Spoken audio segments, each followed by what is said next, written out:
क्या पानी भी आपकी बातें सुन सकता है? रात के लगभग 2 बजे थे।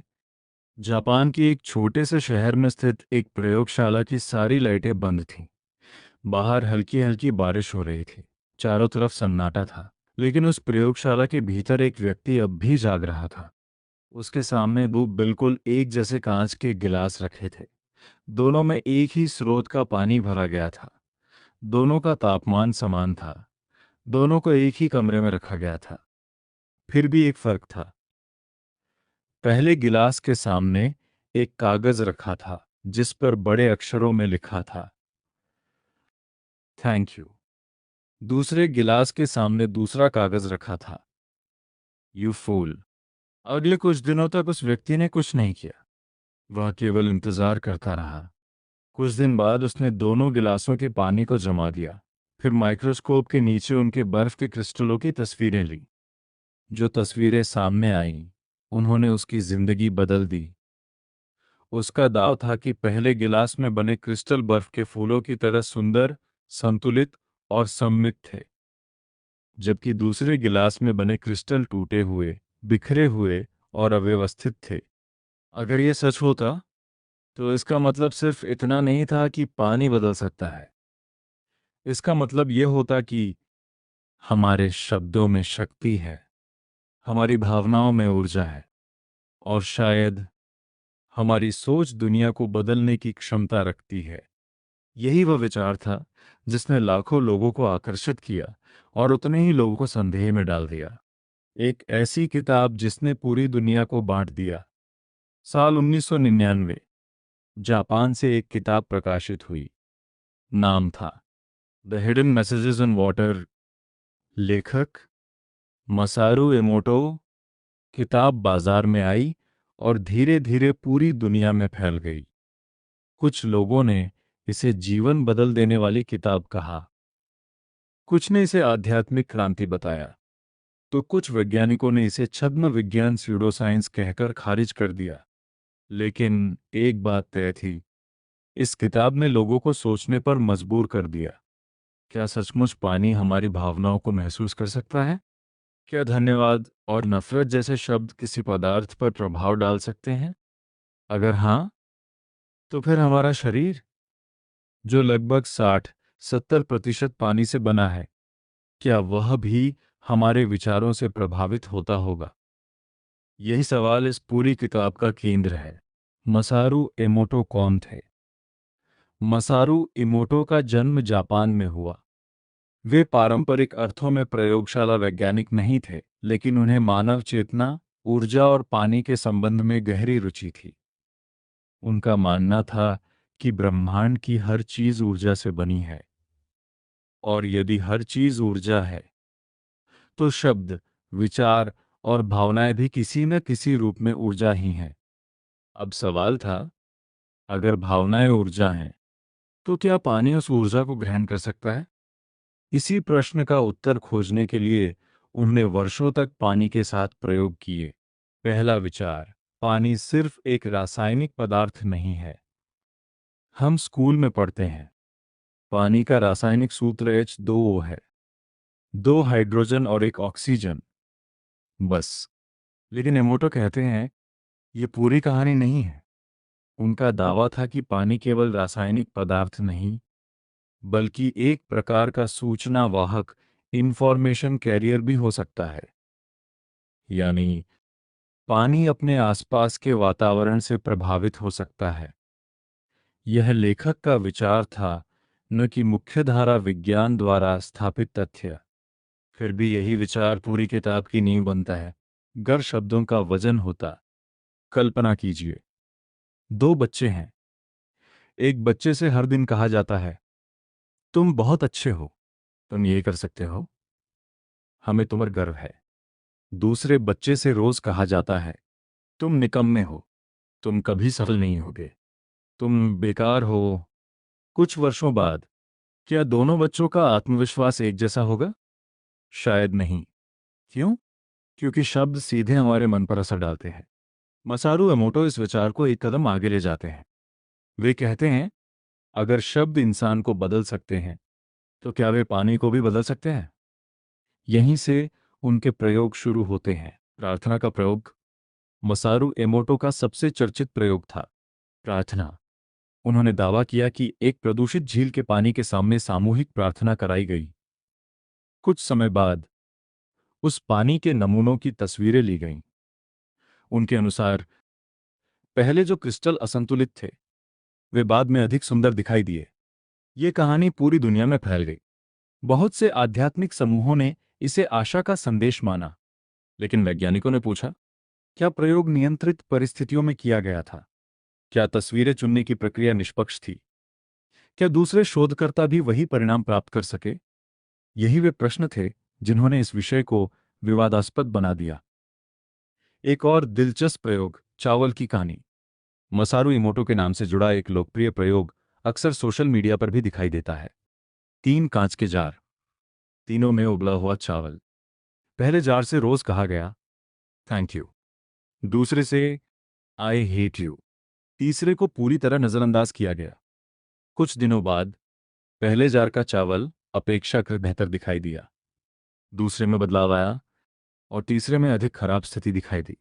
ध्यान देने वाली बात यह है कि इस प्रयोग के कई अलग अलग संस्करण इंटरनेट पर मौजूद हैं और लोगों के अनुभव भी अलग अलग रहे हैं। इसे भी स्थापित वैज्ञानिक प्रमाण नहीं माना जाता। लेकिन इस कहानी का उद्देश्य एक विचार पर ध्यान दिलाना था। क्या उपेक्षा, नकारात्मकता और सकारात्मकता का असर केवल रिश्तों पर नहीं बल्कि हमारे व्यवहार पर भी पड़ता है? क्या इंसान भी पानी की तरह प्रतिक्रिया करता है? अब मसारू इमोटो अपनी बात को इंसानों की तरफ ले जाते हैं। वे कहते हैं, अगर हमारा शरीर मुख्य रूप से पानी से बना है तो शायद हमारे शब्द और विचार हमारे अपने मन और शरीर पर भी असर डालते हों। यह एक महत्वपूर्ण अंतर समझना जरूरी है। सकारात्मक आत्मवार्ता, पॉजिटिव सेल्फ टॉक और प्रोत्साहन पर मनोविज्ञान में कुछ शोध उपलब्ध हैं जो बताते हैं कि वे आत्मविश्वास, तनाव और व्यवहार को प्रभावित कर सकते हैं। लेकिन यह कहना कि इसका कारण सीधे पानी के क्रिस्टलों में बदलाव है, यह दावा वैज्ञानिक रूप से स्थापित नहीं है। यही अंतर समझना बहुत आवश्यक है। एक महत्वपूर्ण सवाल, अब जरा खुद से पूछिए, जब आप सुबह उठते हैं तो सबसे पहले अपने मन से क्या कहते हैं? आज भी कुछ नहीं होगा, या आज मैं कुछ नया सीखूंगा?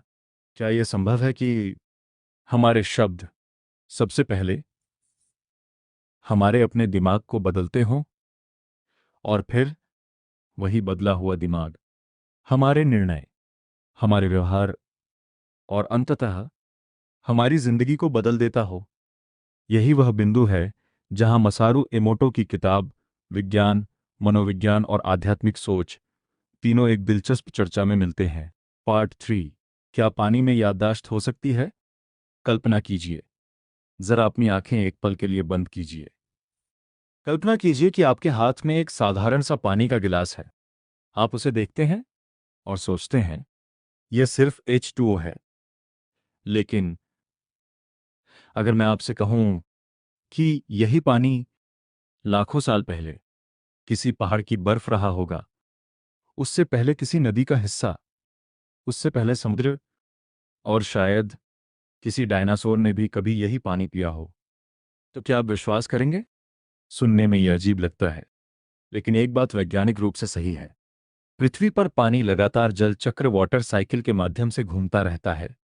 बादल, बारिश, नदियां, समुद्र, भाप, फिर बादल, और यह चक्र करोड़ों वर्षों से चल रहा है। यानी पानी लगातार यात्रा करता रहता है।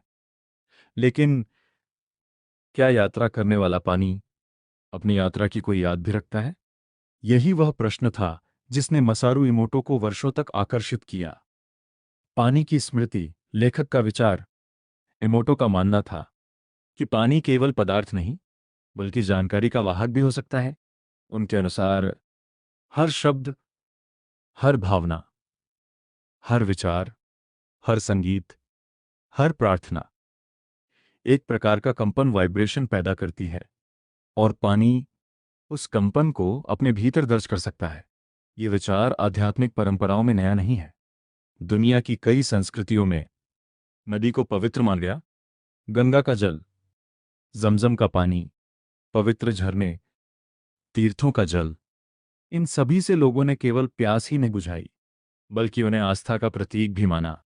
मसारू इमोटो कहते हैं, शायद इसका कारण यह हो सकता है कि पानी सिर्फ पदार्थ नहीं बल्कि ऊर्जा का माध्यम भी है। ध्यान रहे, यह लेखक का दृष्टिकोण है। इसे मुख्यधारा का विज्ञान स्थापित तथ्य नहीं मानता। क्या भावनाओं की भी कोई तरंग होती है? अब जरा अपने जीवन के बारे में सोचिए। क्या कभी ऐसा हुआ है कि कोई व्यक्ति कुछ बोले बिना भी आपको उसका गुस्सा महसूस हो गया, या किसी शांत इंसान के पास बैठकर आपको भी शांति महसूस हुई? वैज्ञानिक भाषा में हम जानते हैं कि इंसान की भावनाएं उसके चेहरे के भाव, आवाज, शरीर की भाषा और व्यवहार से दूसरे लोगों को प्रभावित कर सकती हैं। लेकिन इमोटो इससे एक कदम आगे जाते हैं। वे कहते हैं, भावनाएं केवल इंसानों तक सीमित नहीं बल्कि पानी तक भी पहुंच सकती हैं।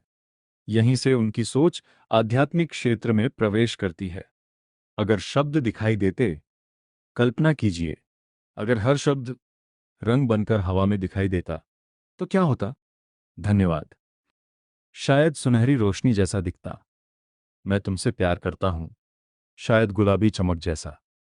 और मैं तुमसे नफरत करता हूं शायद काले धुएं जैसा। असल दुनिया में ऐसा दिखाई नहीं देता, लेकिन हम सभी जानते हैं कि शब्दों का प्रभाव वास्तविक होता है। एक शिक्षक की एक तारीफ किसी बच्चे की पूरी जिंदगी बदल सकती है। एक अपमान किसी इंसान का आत्मविश्वास तोड़ सकता है। यानी भले ही शब्द दिखाई न दें, उनका असर दिखाई देता है। यही कारण है कि मसारू इमोटो बार बार शब्दों की शक्ति पर जोर देते हैं। एक शिक्षक की कहानी। एक छोटे से स्कूल में दो छात्र पढ़ते थे। पहला छात्र बहुत होशियार नहीं था, लेकिन उसका शिक्षक रोज कहता था, तुम कोशिश करते रहो, तुम सीख सकते हो।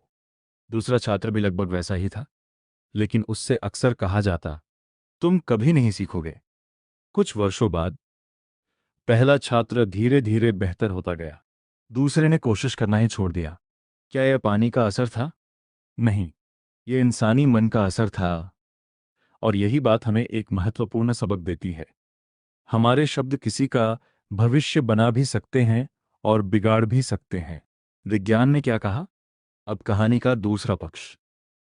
वैज्ञानिकों ने कहा, अगर कोई दावा सच है तो उसे दुनिया की किसी भी प्रयोगशाला में उसी तरीके से दोहराया जा सकना चाहिए। इसे कहते हैं रिपीटेबिलिटी, यानी पुनरावृत्ति। यही विज्ञान की सबसे बड़ी ताकत है। मसारू इमोटो के प्रयोगों के बारे में वैज्ञानिकों ने कई सवाल उठाए। क्या प्रयोग पूरी तरह नियंत्रित थे? क्या तस्वीरें चुनने में पक्षपात, सिलेक्शन बायस हो सकता था? क्या दूसरे शोधकर्ताओं ने भी वही परिणाम पाए? अब तक मुख्यधारा के वैज्ञानिक समुदाय में इस बात पर सहमति नहीं बन पाई कि उनके दावे स्थापित वैज्ञानिक तथ्य हैं। इसलिए उनकी पुस्तक को प्रेरणादायक और आध्यात्मिक विचारों के रूप में अधिक देखा जाता है, न कि प्रमाणित विज्ञान के रूप में। एक छोटी सी आदत। आज रात सोने से पहले सिर्फ 5 लोगों को मन ही मन धन्यवाद कहिए। अपने माता पिता, अपने दोस्तों, अपने शिक्षक, या सिर्फ उस पानी के गिलास को जिसने पूरे दिन आपकी प्यास बुझाई। क्या इससे पानी बदल जाएगा? हम निश्चित रूप से नहीं कह सकते, लेकिन हो सकता है आप बदल जाएं। और कई बार यही सबसे बड़ा चमत्कार होता है। पार्ट 4, विज्ञान, विवाद और जीवन का सबसे बड़ा सबक। हर महान विचार के साथ एक सवाल भी आता है।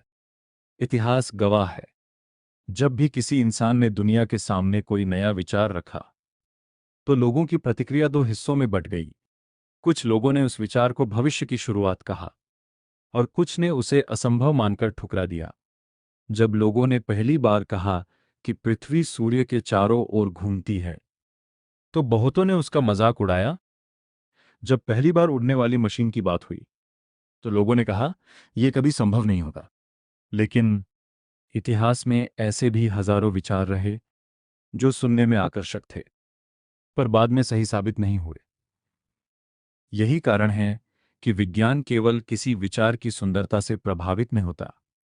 विज्ञान केवल एक सवाल पूछता है, क्या इसे बार बार निष्पक्ष तरीके से सिद्ध किया जा सकता है? और यही सवाल मसारो इमोटो की किताब से भी पूछा गया। क्यों उठे इतने सवाल? जब इमोटो ने अपनी किताब प्रकाशित की तो दुनिया भर के लोगों ने उनकी तस्वीरें देखी। कुछ क्रिस्टल इतने सुंदर थे कि उन्हें देखकर किसी कलाकार की पेंटिंग का एहसास होता था। दूसरी ओर कुछ तस्वीरों में क्रिस्टल टूटे हुए और असंतुलित दिखाई देते थे। इमोटो ने कहा, देखिए, यही सकारात्मक और नकारात्मक शब्दों का प्रभाव है। लेकिन वैज्ञानिकों ने पूछा, इन हजारों तस्वीरों में से चुनी गई तस्वीरें कौन सी थीं? क्या हर नमूने में यही परिणाम मिला? क्या फोटो चुनने वाले व्यक्ति को पहले से पता था कि किस बोतल पर कौन सा शब्द लिखा था? क्योंकि अगर किसी शोधकर्ता को पहले से पता हो, तो अनजाने में भी वह अपनी अपेक्षाओं के अनुसार तस्वीरें चुन सकता है। इसे विज्ञान की भाषा में सिलेक्शन बायस कहा जाता है। विज्ञान में ब्लाइंड टेस्ट क्यों जरूरी होता है? कल्पना कीजिए, आपको 2 गिलास दिए जाएं। एक में सामान्य पानी, दूसरे में वही पानी, लेकिन आपको बताया जाए इसमें विशेष ऊर्जा है। अब अगर आपको पहले से यह जानकारी हो, तो हो सकता है आपका अनुभव उसी दिशा में प्रभावित हो जाए। इसीलिए आधुनिक वैज्ञानिक शोधों में अक्सर ब्लाइंड या डबल ब्लाइंड परीक्षण किए जाते हैं। इनका उद्देश्य यही होता है कि शोधकर्ता और प्रतिभागी दोनों को पहले से परिणाम का अनुमान ना हो। मसारू इमोटो के प्रयोगों पर आलोचना करने वाले कई वैज्ञानिकों ने कहा कि ऐसी कठोर वैज्ञानिक प्रक्रियाओं का पर्याप्त पालन नहीं किया गया। यही कारण है कि उनके निष्कर्षों को मुख्यधारा के विज्ञान ने स्वीकार नहीं किया। लेकिन लाखों लोग आज भी इस किताब को क्यों पढ़ते हैं? अब यह सवाल शायद सबसे दिलचस्प है। अगर विज्ञान सहमत नहीं, तो फिर लोग इस किताब से इतने प्रभावित क्यों हुए? क्योंकि कई बार किसी किताब की सबसे बड़ी ताकत उसके प्रयोग नहीं, उसका संदेश होता है। सोचिए, अगर कोई किताब आपको हर दिन धन्यवाद कहना सिखाती है, अगर वह आपको अपने शब्दों के प्रति सजग बनाती है, अगर वह आपको गुस्से की जगह दया चुनने की प्रेरणा देती है, तो क्या उसका कोई मूल्य नहीं? बिल्कुल है। यही कारण है कि दुनिया भर में बहुत से लोग इस किताब को एक प्रेरणादायक आध्यात्मिक पुस्तक की तरह पढ़ते हैं। एक छोटा सा प्रयोग जो आप आज से कर सकते हैं। अब मैं आपको एक प्रयोग बताता हूं। यह पानी पर नहीं, आप पर है। अगले 7 दिनों तक हर सुबह आईने के सामने खड़े होकर अपने आप से सिर्फ 3 बातें कहिए। मैं सीख रहा हूं, मैं बेहतर बन सकता हूं, मैं आज किसी के साथ सम्मान से बात करूंगा। अब 7 दिन बाद अपने मन को देखिए। क्या आपके विचारों में थोड़ा सा बदलाव आया? क्या आपका व्यवहार थोड़ा शांत हुआ? अगर हां, तो इसका कारण पानी के क्रिस्टल नहीं, बल्कि आपका अभ्यास, आपकी सोच और आपका व्यवहार भी हो सकता है। यही वह जगह है जहां मनोविज्ञान और आत्मविकास की बात आती है। पॉजिटिव थिंकिंग और रियलिटी। कई लोग सकारात्मक सोच का मतलब गलत समझ लेते हैं। वे सोचते हैं, बस अच्छा सोचो और सब ठीक हो जाएगा। लेकिन सिर्फ सोचने से जीवन नहीं बदलता। अगर कोई विद्यार्थी पूरे साल पढ़ाई न करे और परीक्षा से पहले केवल ये कहे, मैं टॉपर बन जाऊंगा, तो क्या वह सचमुच टॉपर बन जाएगा? नहीं, क्योंकि सकारात्मक सोच काम का विकल्प नहीं है। सकारात्मक सोच काम करने की ऊर्जा है। यही अंतर समझना जरूरी है। शब्दों की असली ताकत कहाँ है? अब तक आपने इस किताब में पानी के बारे में बहुत कुछ सुना, लेकिन मैं आपसे एक सवाल पूछना चाहता हूं। जब कोई आपको दिल से कहता है, मुझे तुम पर भरोसा है, तो कैसा लगता है?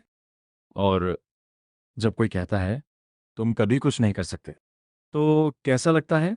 यही है शब्दों की असली ताकत। हो सकता है वे पानी के क्रिस्टलों को न बदलें, लेकिन वे इंसान के मन को जरूर बदल सकते हैं। और कई बार मन बदल जाए तो पूरी जिंदगी बदल जाती है। किताब का सबसे गहरा संदेश, अगर इस पूरी किताब को केवल एक वाक्य में समझाना हो, तो शायद वह ये होगा, जैसे शब्द आप दुनिया को देते हैं, वैसे ही शब्द धीरे धीरे आपके भीतर भी लौटते हैं। अगर आप हर समय शिकायत करेंगे, तो आपका मन शिकायतों से भर जाएगा। अगर आप हर समय क्रोध में रहेंगे, तो सबसे पहले वही क्रोध आपको थका देगा। लेकिन अगर आप कृतज्ञता का अभ्यास करेंगे, तो धीरे धीरे आपका ध्यान उन चीजों पर जाएगा जो पहले से आपके जीवन में अच्छी हैं। एक बूढ़े माली की कहानी। जापान के एक छोटे से गांव में एक बूढ़ा माली रहता था। हर सुबह वह अपने पौधों को पानी देता, लेकिन सिर्फ पानी नहीं देता था। वह हर पौधे से कुछ शब्द भी कहता। अच्छे से बढ़ना, तुम सुंदर हो, धन्यवाद, गांव के लोग उसका मजाक उड़ाते थे। एक दिन एक बच्चे ने पूछा, दादाजी, क्या पौधे सच में आपकी बात सुनते हैं?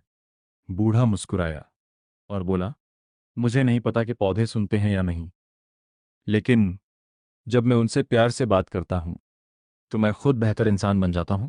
यही शायद इस पूरी किताब का सबसे सुंदर विचार है। पार्ट 5, वह संदेश जो शायद आपकी जिंदगी बदल दे। एक आखिरी सवाल, जरा एक पल के लिए अपने पूरे जीवन के बारे में सोचिए।